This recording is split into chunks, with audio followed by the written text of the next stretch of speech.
اعوذ باللہ من الشیطان الرجیم بسم اللہ الرحمن الرحیم الا ان اولیاء اللہ لا خوف علیہم ولا هم يحزنون صدق اللہ مولانا العظیم بحرمت ان اللہ وملائکتہ یصلون علی النبی یا ایھا الذین آمنوا صلوا علیہ وسلموا تسلیما اللہم صل علی سیدنا محمد وعلی آلہ وصحبہ واہل بیتہ اجمعین۔ حاضرین کرام، ہر اتوار کو بعد نماز ظہر درس قرآن و حدیث اور فقہی مسائل کا یہ سلسلہ کئی سال سے اللہ کے فضل و کرم سے جاری ہے۔ ایک حدیث پاک جامع صحیح البخاری اور جامع صحیح المسلم دونوں میں موجود ہے، اور یہ حدیث ام المؤمنین حضرت عائشہ صدیقہ رضی اللہ تعالی عنہا سے مروی ہے۔ عن عائشہ قالت، روایت حضرت عائشہ رضی اللہ عنہا سے، وہ فرماتی ہیں کان رسول اللہ صلی اللہ علیہ وسلم یدعو فی الصلاۃ یقول، کہ رسول اللہ صلی اللہ علیہ وسلم نماز میں دعا مانگا کرتے تھے، فرماتے تھے اللہم انی اعوذ بک من عذاب القبر واعوذ بک من فتنة المسیح الدجال واعوذ بک من فتنة المحیا والممات، کہ اے اللہ میں تیری پناہ مانگتا ہوں قبر کے عذاب سے، اور تیری پناہ مانگتا ہوں مسیح دجال کے فتنہ سے، اور میں تیری پناہ مانگتا ہوں زندگی اور موت کے فتنوں سے۔ اللہم انی اعوذ بک من المعصم والمغرم، اے اللہ میں تیری پناہ مانگتا ہوں گناہ سے اور قرض سے۔ فقال له قائل ما اکثر ما تستعیذ من المغرم یا رسول اللہ، تو کسی نے عرض کیا کہ حضور آپ قرض سے اتنی زیادہ پناہ مانگتے ہیں؟ فقالا، تو حضور نے ارشاد فرمایا ان الرجل اذا غرم حدث فکذب ووعد فاخلف، فرمایا کہ جب آدمی مقروض ہو جاتا ہے تو بات کرتا ہے تو جھوٹ بولتا ہے، اور وعدہ کرتا ہے تو خلاف کرتا ہے۔ یہ حدیث پاک اور یہ اس کا ترجمہ۔ پہلی بات تو یہ معلوم ہوئی کہ نبی اکرم صلی اللہ علیہ وسلم نماز میں دعا مانگا کرتے تھے۔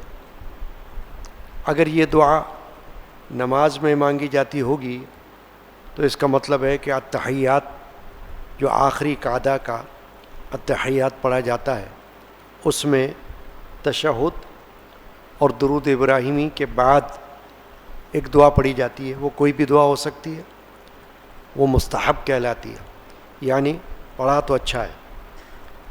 اب اس دعا کے اندر نبی اکرم صلی اللہ علیہ وسلم یہ دعا مانگا کرتے ہوں گے تو بھی صحیح ہے، اور یہ بھی ہے کہ نماز کے بعد دعا، سلام پھیرنے کے بعد، جیسے سلام ہم پھیر لیتے ہیں تو ہم کوئی بھی دعا پڑھ سکتے ہیں، دعا بھی سنت ہے نماز کے بعد۔ تو کوئی دعا پڑھیں ربنا آتنا فی الدنیا حسنۃ وفی الآخرۃ حسنہ، اے ہمارے رب ہماری دنیا بھی بھلی کر دے اور ہماری آخرت بھی بھلی فرما دے۔ اس کے علاوہ کوئی بھی دعا کر سکتے ہیں، رب اغفر وارحم وانت خیر الراحمین، اے ہمارے رب، اے میرے رب مجھے بخش دے، تو رحم کرنے والوں میں بہتر رحم کرنے والا ہے۔ اب یہ دعا بھی پڑھ سکتے ہیں، یہ جو دعا اس وقت آپ نے سنی ہے۔ پھر نماز کے بعد جو دعا ہوتی ہے اس میں قید نہیں ہے کہ آپ عربی زبان میں مانگیں یا فارسی زبان میں مانگیں یا اردو زبان میں مانگیں، کیونکہ وہ نماز سے خارج ہونے کے بعد کی دعا ہے۔ لیکن نماز کے اندر جو دعا ہوگی وہ لازمی عربی زبان میں ہوگی، وہ نہ فارسی میں ہو سکتی ہے نہ اردو میں ہو سکتی۔ تو جو نماز کے اندر دعا مانگی جائے گی التحیات میں، اس کے لیے ضروری ہے کہ کوئی نہ کوئی دعا آپ کو عربی زبان کی یاد ہونی ضروری ہے، چاہے وہ یہ ہو چاہے کوئی ہو۔ اب اللہ کے رسول صلی اللہ علیہ وسلم سے یہ بات ثابت ہو رہی ہے کہ آپ نماز میں یہ دعا مانگا کرتے تھے۔ فی الصلاۃ کا لفظ ہے، یدعو فی الصلاۃ، نماز میں دعا مانگا کرتے تھے۔ تو پھر نماز میں پتہ چل گیا ہوگا کہ سرکار دو عالم صلی اللہ علیہ وسلم یہ دعا مانگا کرتے ہیں۔ تو وہ دعا کیا تھی؟ پہلی درخواست کیا تھی بارگاہ الہی میں؟ اللہم انی اعوذ بک من عذاب القبر، اے اللہ میں عذاب قبر سے تیری پناہ مانگتا ہوں۔ اب یہ عذاب جو ہے مرنے کے بعد کا عذاب ہے، قبر سے تعلق رکھتا ہے۔ مرنے کے بعد وہ قبر، چاہے قبر کا گڑھا ہو، مٹی کا گڑھا ہو جس میں دفن کیا جاتا ہے، چاہے جانور کا پیٹ ہو جس میں کوئی بندہ چلا جاتا ہے، جانور کھا لیتا ہے، چاہے سمندر ہو جس میں بندہ ڈوب جاتا ہے، چاہے آگ ہو جس میں بندے کو جلا دیا جاتا ہے، وہی اس کی خبر ہو جائے گی۔ تو اس میں جو جو سختی ہو سکتی ہے وہ عذاب کہلاتی ہے، چاہے وہ کسی بھی قسم کی شدت ہو، وہ عذاب ہے۔ تو اس سے اللہ کے رسول صلی اللہ تعالیٰ علیہ وسلم نے اللہ کی پناہ مانگی کہ یا اللہ مجھے اپنی پناہ میں رکھنا۔ حالانکہ اب سمجھنے کی بات یہ ہے کہ یہ جو عذاب قبر سے پناہ مانگنا ہے یہ اللہ کے رسول کے لیے کوئی معنی نہیں رکھتا ہے، کیونکہ اللہ کے رسول کو عذاب قبر سے کوئی واسطہ نہیں، وہ تو معصوم ہے۔ نبی، ہر نبی معصوم ہوتا ہے، چھوٹے گناہ کا تصور بھی وہاں پر نہیں ہے، بڑے گناہ کا تصور بھی وہاں پر نہیں ہے، وہ تو بالکل پاک ہیں۔ مگر یہ جو دعا ہے یہ امت کی تعلیم کے لیے فرمائی ہے حضور نے، یعنی امت کو سکھائی ہے، ہمیں سکھائی ہے کہ میری امت یہ دعا مانگا کرے، کیونکہ امتی کو عذاب ہو سکتا ہے، اور وہ امتی کوئی بھی ہو، یعنی کہیں بھی رہتا ہو، کسی بھی ذات سے تعلق رکھتا ہو، سادات میں سے ہو یا غیر سادات میں سے ہو، سب کے ساتھ یہ ہو سکتا ہے۔ چنانچہ اللہ کے رسول نے جب یہ دعا مانگی تو گویا کہ ہماری تعلیم کے لیے مانگی، ہمیں تلقین فرمائی کس طرح دعا مانگو، عذاب القبر سے پناہ کی۔ اور عذاب قبر جو ہے اس پر ایمان رکھنا لازم ہے، قرآن کی روح سے، حدیث کی روح سے، کیونکہ کچھ فرقے ایسے گزرے ہیں، ہو سکتا ہے اب بھی ہوں گے، جو یہ کہتے ہیں کہ عذاب قبر کوئی چیز نہیں ہے، عذاب قبر کا تو کوئی مسئلہ ہی نہیں ہے۔ ایک فرقہ گزرا ہے بہت پہلے، معتزلہ، تو معتزلہ فرقہ جو ہے وہ ایصال ثواب کا بھی منکر تھا اور عذاب قبر کا بھی منکر تھا۔ نہ وہ ایصال ثواب کا قائل تھا جیسے ہم قائل ہیں کہ ہم مرنے کے بعد کسی کے لیے ثواب کرتے ہیں، کوئی قرآن پڑھ کے ثواب بھیجتے ہیں، کوئی تسبیح پڑھ کے ثواب بھیجتے ہیں، کوئی مالی خیرات کر کے صدقہ کر کے ثواب بھیجتے ہیں۔ ایصال ثواب تو ہمارے یہاں قاعدہ ہے نا، متفقہ اجماعی شرعی مسئلہ ہے جس پر کسی کو انکار کی گنجائش نہیں ہے۔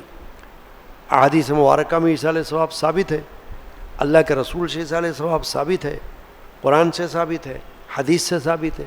لیکن ایسے جہلا دنیا میں ہوئے ہیں اور ہوتے رہیں گے جو ثواب کے بھی قائل نہیں ہوں گے، ایصال ثواب کے انکار کریں گے، منکر ہوں گے، اور عذاب قبر کے بھی قائل نہیں ہوں گے، کہیں گے کوئی مسئلہ نہیں، عذاب قبر تو ہوتا ہی نہیں ہے، بس مر گئے ختم ہو گیا۔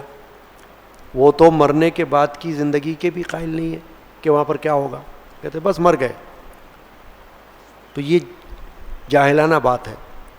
تو لہٰذا اس عقیدے کی تردید یہاں پر ہو رہی ہے اس حدیث میں کہ اللہ کے رسول تو یہ دعا بتا رہے ہیں عذاب قبر سے پناہ کی, اور کوئی آپ کو یہ کہے نہیں عذاب قبر کوئی چیز نہیں ہے, تو آپ فوراً کہہ سکتے ہو کہ اللہ کے رسول تو یہ فرما رہے ہیں, تم کہتے ہو عذاب قبر کوئی چیز نہیں ہے.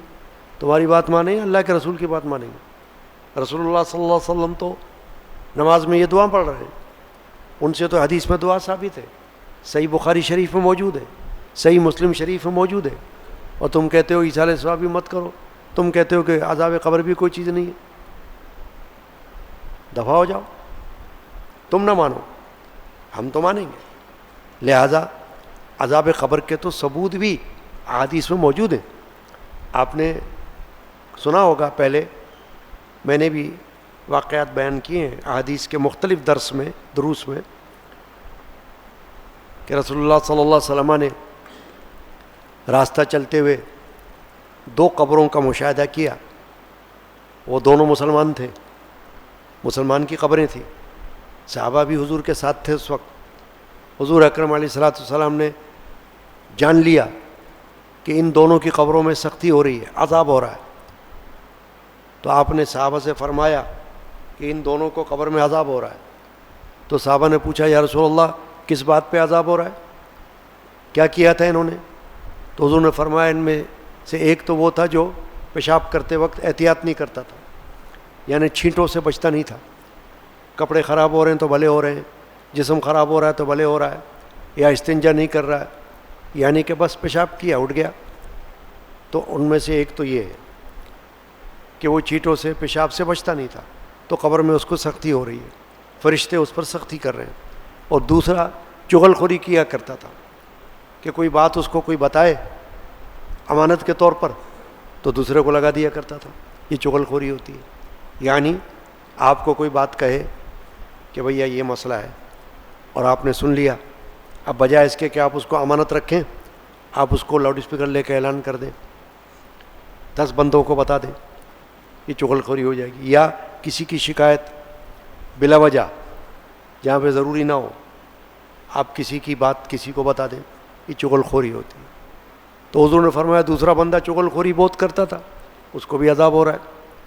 تو یہ عذاب قبر جو ہے وہ تو اللہ کے رسول کو اللہ نے دکھا دیا, دوسروں نے تو نہیں دیکھا, رسول اللہ نے دیکھا, نبی کریم علیہ الصلوۃ والسلام نے دیکھا. حدیث میں موجود ہے یہ واقعہ, یہ بھی بخاری شریف میں موجود ہے. پھر کیا کیا اللہ کے رسول نے؟ فرمایا کہ جاؤ درخت کی تر شاخ لے کر آؤ. صحابہ لے کر آ گئے. تر شاخ کھجور کی تھی, وہ کھجور کے درخت بہت ہوتے تھے, تو تازہ ٹینی شاخ لے آئے. رسول اللہ صلی اللہ علیہ وسلم نے اس کو 2 ٹکڑے کیا, 2 ٹکڑے کر کے دونوں قبروں پہ گاڑ دیا, اور یہ فرمایا کہ جب تک یہ تازہ رہیں گی یہ اللہ کی تسبیح پڑھیں گی, اللہ کی تسبیح کریں گی, اللہ کی حمد و ثنا کریں گی, ذکر کریں گی اللہ کا. اور جب تک یہ ذکر کرتی رہیں گی تازہ ہونے کی صورت میں ان کی قبروں میں ان کے عذاب میں دوری ہو جائے گی, عذاب دور ہو جائے گا, ان کا دور رہے گا. یعنی ان درخت کی ٹہنی کی تسبیح کی وجہ سے. یہیں سے ہمارے فقہا نے مزارات پر درخت کے پتے رکھنے کا یا درخت کی شاخ رکھنے کا یا پھول رکھنے کا استدلال کیا ہے. یعنی یہیں سے دلیل پکڑی ہے اس حدیث سے جو میں نے ابھی بتائی آپ کو کہ اللہ کے رسول نے رکھی وہ درخت کی ٹہنیاں.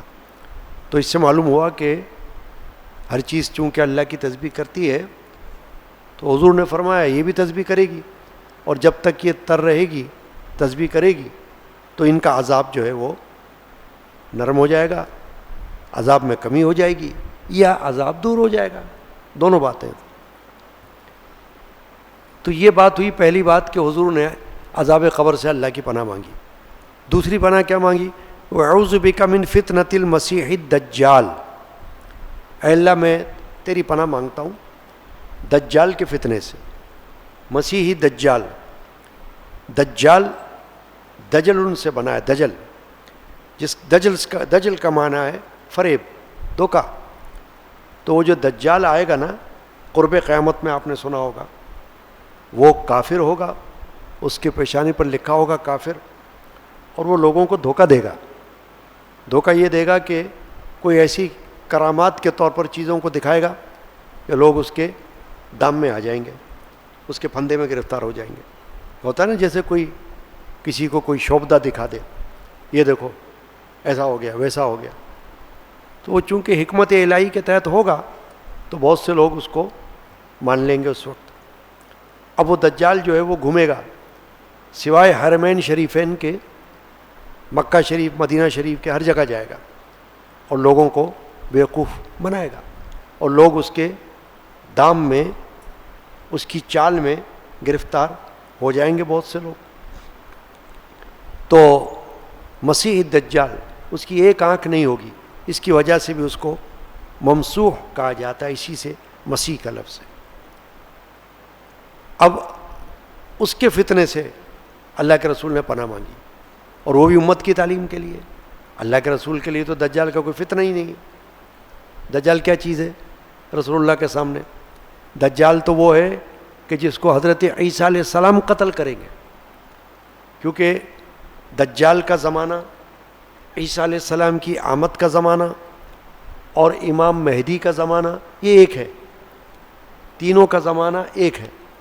اسی لیے بہت سے لوگ جنہوں نے امام مہدی ہونے کا دعویٰ کیا تو ان کے دعوے کا رد کیا گیا. رد اس لیے کیا گیا کہ تم جھوٹے ہو. اس لیے جھوٹے ہو کہ تمہارے ساتھ عیسیٰ علیہ السلام تو آئی نہیں، تمہارے ساتھ دجال بھی نہیں آیا، تم کیسے آ گئے؟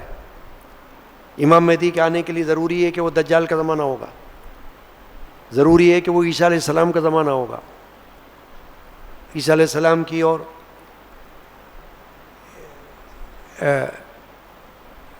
امام مہدی کی ملاقات ہوگی. چنانچہ زمانہ ایک ہے. تو بہت سے لوگوں نے اس دنیا میں امام مہدی ہونے کا دعویٰ بھی کیا، ابھی بھی کرتے ہیں اور شاید کرتے رہیں گے لوگوں کو بیوقوف بنانے کے لیے، میں امام مہدی ہوں. مگر جب تک امام مہدی کی ساری شرائط احادیث کے مطابق نظر نہ آ جائیں امام مہدی ہو ہی نہیں سکتے. کیوں کہ اب قیامت کے آنے سے پہلے بھی کچھ اور نشانیاں آئیں گی، وہ نشانی جب تک نہ آئیں امام مہدی بھی نہیں آئیں گے. پھر یہ کہ امام مہدی شیعہ کے اور ہیں، سنیوں کے اور ہیں.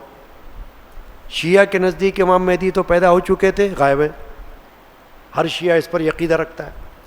وہ جو امام غائب جن کو مانتا ہے شیعہ فرقہ، تو وہ ان کو مانتا ہے جو حضرت حسن عسکری کے بیٹے ہیں.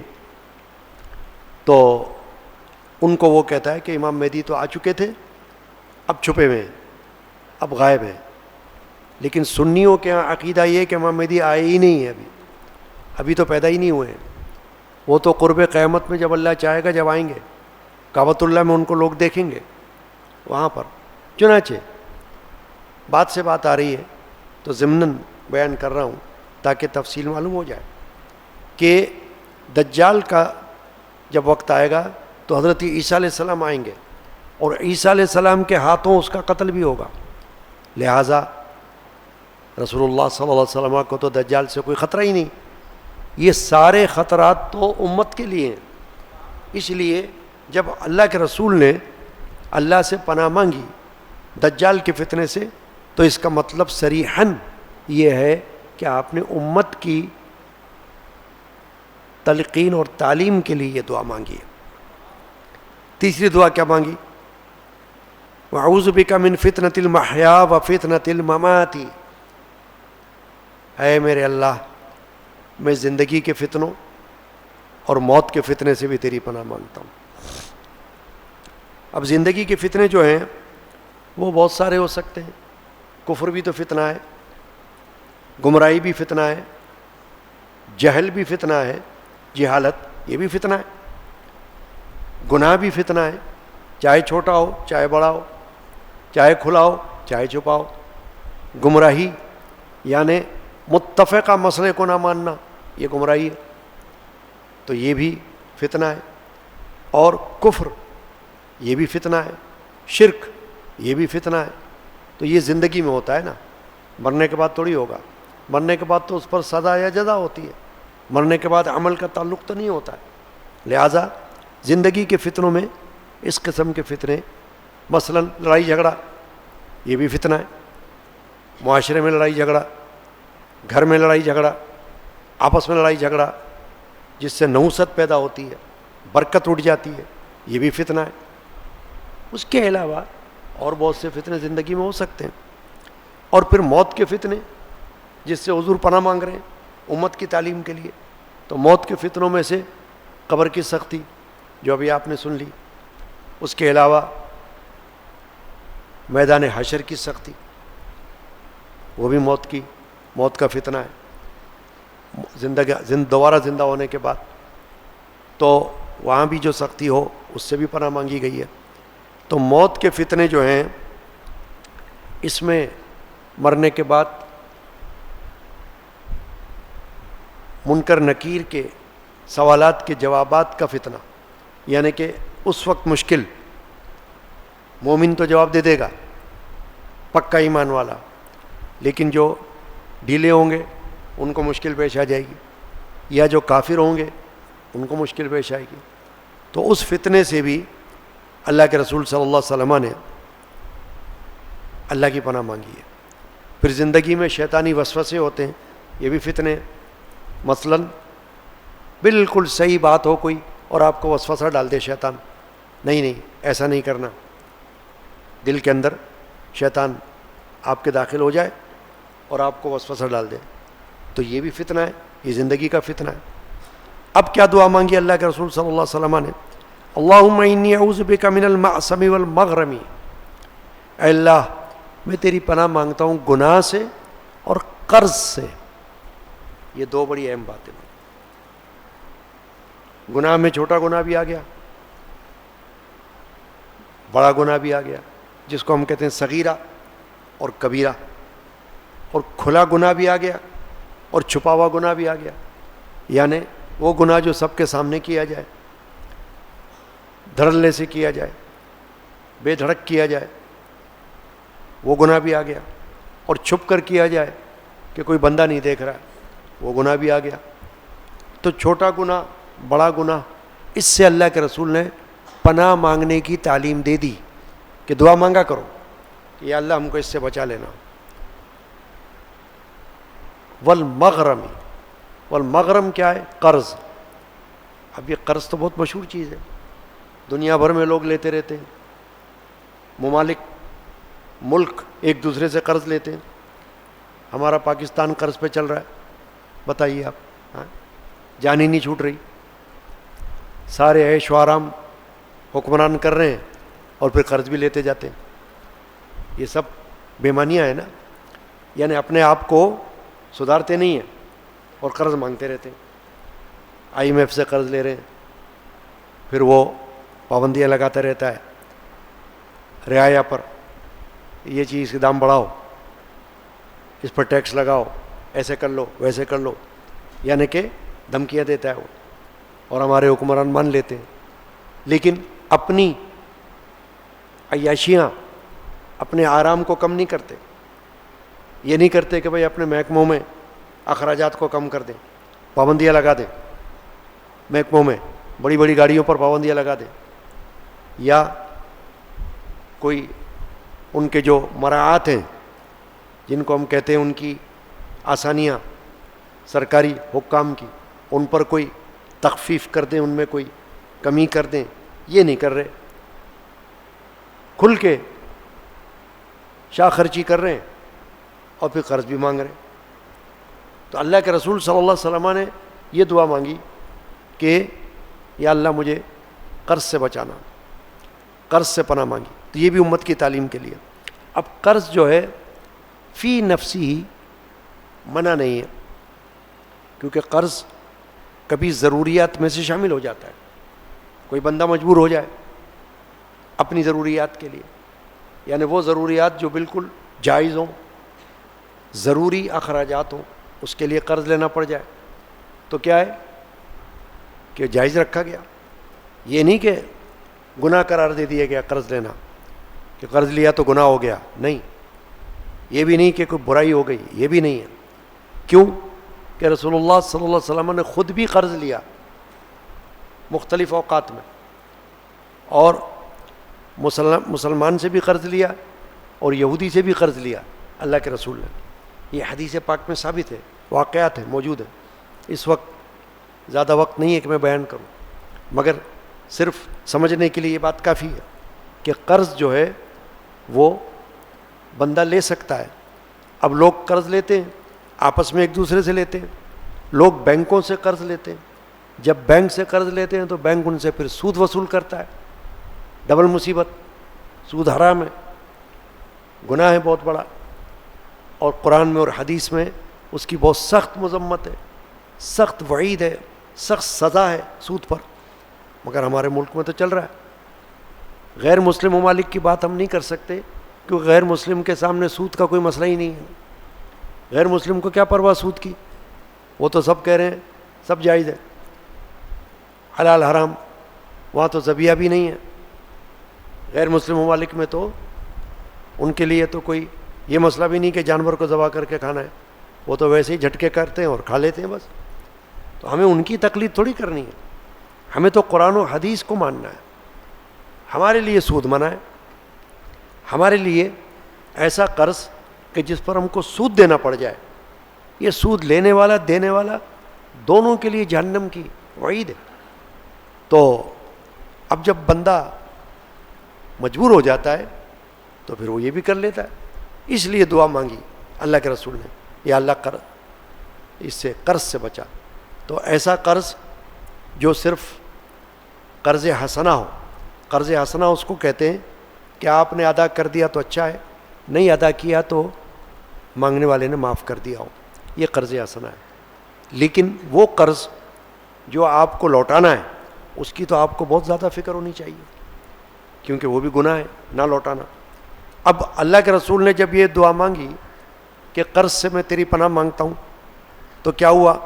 فقال له قائل ما اکثر ما تستعیذ من المغرم یا رسول اللہ۔ اب پوچھا گیا، یہ پوچھنے والے کون؟ یہ بھی ممکن ہے کہ ام المومنین ہو، ممکن ہے کہ کوئی اور بھی ہو، لیکن نسائی شریف، سنن نسائی حدیث کی کتاب ہے، اس میں اس حدیث میں حضرت عائشہ صدیقہ کا ذکر ہے کہ انہوں نے پوچھا، کیونکہ حدیث کے راوی بھی وہی ہیں، راویہ وہی ہیں، وہ روایت کر رہی ہیں، لہٰذا انہوں نے پوچھا کہ یا رسول اللہ صلی اللہ علیہ وسلم، حضور اتنی قرض سے پناہ کیوں مانگتے ہیں؟ یعنی آپ قرض سے ایسی پناہ اللہ کی کیوں طلب کر رہے ہیں، کیوں فکر مند ہیں اتنے؟ تو حضور نے فرمایا، فقالا ان الرجل اذا غرم حدث فکذب ووعد فاخلف۔ یہ حدیث یہاں ختم ہو رہی ہے۔ کیا فرمایا حضور نے اس کی وجہ یہ دعا مانگنے کی؟ جب پوچھا گیا کہ آپ قرض سے اللہ کی پناہ کیوں مانگ رہے ہیں، اتنا کیوں ڈرے، اتنا کیوں خوف ہے، کیوں اتنا اس کو قرض کو آپ بڑا بھاری سمجھ رہے ہیں کہ جو اللہ کی پناہ مانگ رہے ہیں امت کی تعلیم کے لیے؟ حضور نے فرمایا ان الرجل اذا غرم حدث فکذب ووعد فاخلف۔ دو باتیں فرمائی کہ جب آدمی قرض لیتا ہے تو بات کرتا ہے تو جھوٹ بولتا ہے، اور جب وعدہ کرتا ہے تو خلاف ورزی کرتا ہے۔ یہ دو باتیں بیان فرمائی حدیث میں کہ دو باتیں ہو جاتی ہیں قرض دار کے لیے، مجبور ہو جاتا ہے وہ کہ اگر یا تو نیت میں پھیر آ گیا، نیت نہیں ہے قرض لوٹانے کی، تو جھوٹ بولے گا اب یہ ہی نہیں میرے پاس، حالانکہ ہوگا، گھر میں ہوگا پیسہ، جیب میں ہوگا پیسہ، بینک میں ہوگا پیسہ، مطلب کہیں بھی ہوگا، لیکن کیا کہے گا؟ ابھی ہے ہی نہیں، بعد میں دے دوں گا انشاءاللہ، یوں ٹال دے گا۔ اور یا کیا کرے گا؟ حضور نے فرمایا ووعد فاخلف، وعدہ کرے گا خلاف ورزی کرے گا، کہے گا کل دوں گا انشاءاللہ، پکا وعدہ ہے، اگلے ہفتے آ جانا آپ، اگلے ہفتے دے دوں گا۔ اب جب اگلا ہفتہ آئے گا تو کہے گا پھر اگلے ہفتے دے دوں گا، پھر ہفتہ آئے گا تو کہے گا معاف کرنا ابھی نہیں ہے، اگلے ہفتے دے دوں گا۔ تو وعدے کی خلاف ورزی کرے گا، اللہ کے رسول فرما رہے ہیں۔ یعنی یہ نہیں سمجھے گا کہ وعدہ پورا کرنا کتنا ضروری ہے، قرآن میں حدیث میں کتنی اس کی تاکید کی گئی ہے، دین اسلام میں وعدہ پورا کرنے کی کتنی اہمیت ہے، اور وعدہ نہ پورا کرنے والے کو حضور نے کیا فرمایا ہے، منافق فرمایا منافق کی نشانیاں ہیں 3، جب بات کرے جھوٹ بولے، جب امین بنے خیانت کرے، اور جب وعدہ کرے خلاف ورزی کرے۔ فرمایا یہ منافق کی نشانیاں ہیں، منافق ایسا کرتے ہیں۔ تو وہ یہ سوچے گا نہیں، وہ تو سوچے گا آسان بات ہے۔ تو ہمارے معاشرے میں یہ سب کچھ ہوتا ہے۔ آپ یہ نہیں کہہ سکتے کہ آپ وہ بات بتا رہے ہیں جو ہم تو کبھی دیکھتے ہی نہیں، ہمیں تو کبھی نظر ہی نہیں آتا ایسا۔ ارے رات دن ہوتا ہے، رات دن لوگ وعدہ کر کے بھاگ جاتے ہیں، قرض لے کر بھول جاتے ہیں، لوٹاتے نہیں ہیں، ہوتا ہے نہیں ہوتا ہے۔ پھر یہ جو حضور نے فرمایا کہ حدث فکذب، جب بات کرے گا تو جھوٹ بولے گا۔ تو جھوٹ بولنا اس لیے ہو جاتا ہے قرض دار کو کہ گھر کے اندر بیٹھا ہو، دروازے پہ دستک دیا، قرض خواہ نے بیٹے کو بولا جا بیٹا پوچھو کون ہے باہر، ابا وہ قرض مانگنے والا ہے، بولو گھر پہ نہیں ہے ابا، جھوٹ ہو گیا نا۔ یہ جو حضور نے فرمایا کہ حدث فکذب، بات کرے تو جھوٹ بولے، تو کیا کرے گا، جھوٹ بولے گا، بولو گھر پہ نہیں ہے، یا خود جھوٹ بول دے گا آج نہیں ہے پیسے، اگلے ہفتے آ جانا، یوں کر کے۔ تو قرض جو انسان کو جھوٹ بولنے پر لگا دیتا ہے، کیونکہ 2 باتیں ہو جاتی ہیں، یا تو واقعی اس کے پاس پیسہ نہ ہو لوٹانے کا، تو بولے گا کہ بھائی میرے پاس نہیں پیسہ، قرض خواہ کو تنگ کر دے گا، قرض خواہ بیچارہ پریشان ہو جائے گا کہ ارے میں نے تو غلطی کی اس کو قرض دے کر، یار میں اس کے پیچھے چکر لگا رہا ہوں، حالانکہ چکر تو اس کو لگانا چاہیے، 10 بار اس کو معافی مانگنا چاہیے آ کر کہ معاف کرنا میں آپ کا قرض لوٹا نہیں سکا، ہے نا۔ آپ کا کیا خیال ہے بھائی، جو قرض دار ہے اس کو معافی مانگنی چاہیے نا کہ میں نے آپ کے حق میں یہ قصور کیا ہے کہ میں نے آپ سے قرض لیا ابھی تک لوٹا نہیں سکا، معاف کرنا معاف کرنا معاف کرنا۔ نہیں، وہ تو غائب ہو جاتا ہے، فون کرو فون بند، ہوتا ہی نہیں ہوتا ایسا۔ کوئی بات ایسی ہے جو آپ سمجھو کہ نہیں غلط ہو رہی ہے، نہیں ہوتا ہے نا ایسا، ہو سکتا ہے نا، نظر آتا بھی ہوگا، فون کرو فون بند، پتہ چلے نمبر ہی بدل دیا اس نے، ہے نا، سم بدل دی، چلو جی کام ختم۔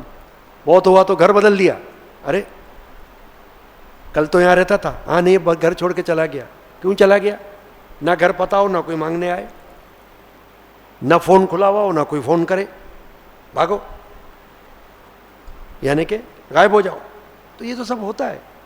تو اللہ کے رسول صلی اللہ علیہ وسلم یہ دعا بتا رہے ہیں کہ دعا مانگو اللہ سے، یا اللہ تو ہمیں بچانا، جب تک مجبوری نہ ہو ہمیں قرض کی طرف نہیں لگانا کہ قرض لینا نہ پڑے۔ ایسا نہ ہو کہ بات بات پہ قرض مانگ لیں، بات بات پہ قرض مانگ لیں، بار بار قرض مانگ لیں، اس سے بچانا ہے۔ چنانچہ یہ حدیث شریفہ جو آج آپ نے سنی ہے، اللہ تعالیٰ اس کو ہمیں یاد رکھنے کی اور اس کو سمجھنے کی اور اس پر عمل کرنے کی توفیق عطا فرمائے۔ صلی اللہ تعالیٰ علی سیدنا محمد وعلی آلہ وصحبہ اجمعین برحمتک یا ارحم الراحمین، لا الہ الا اللہ۔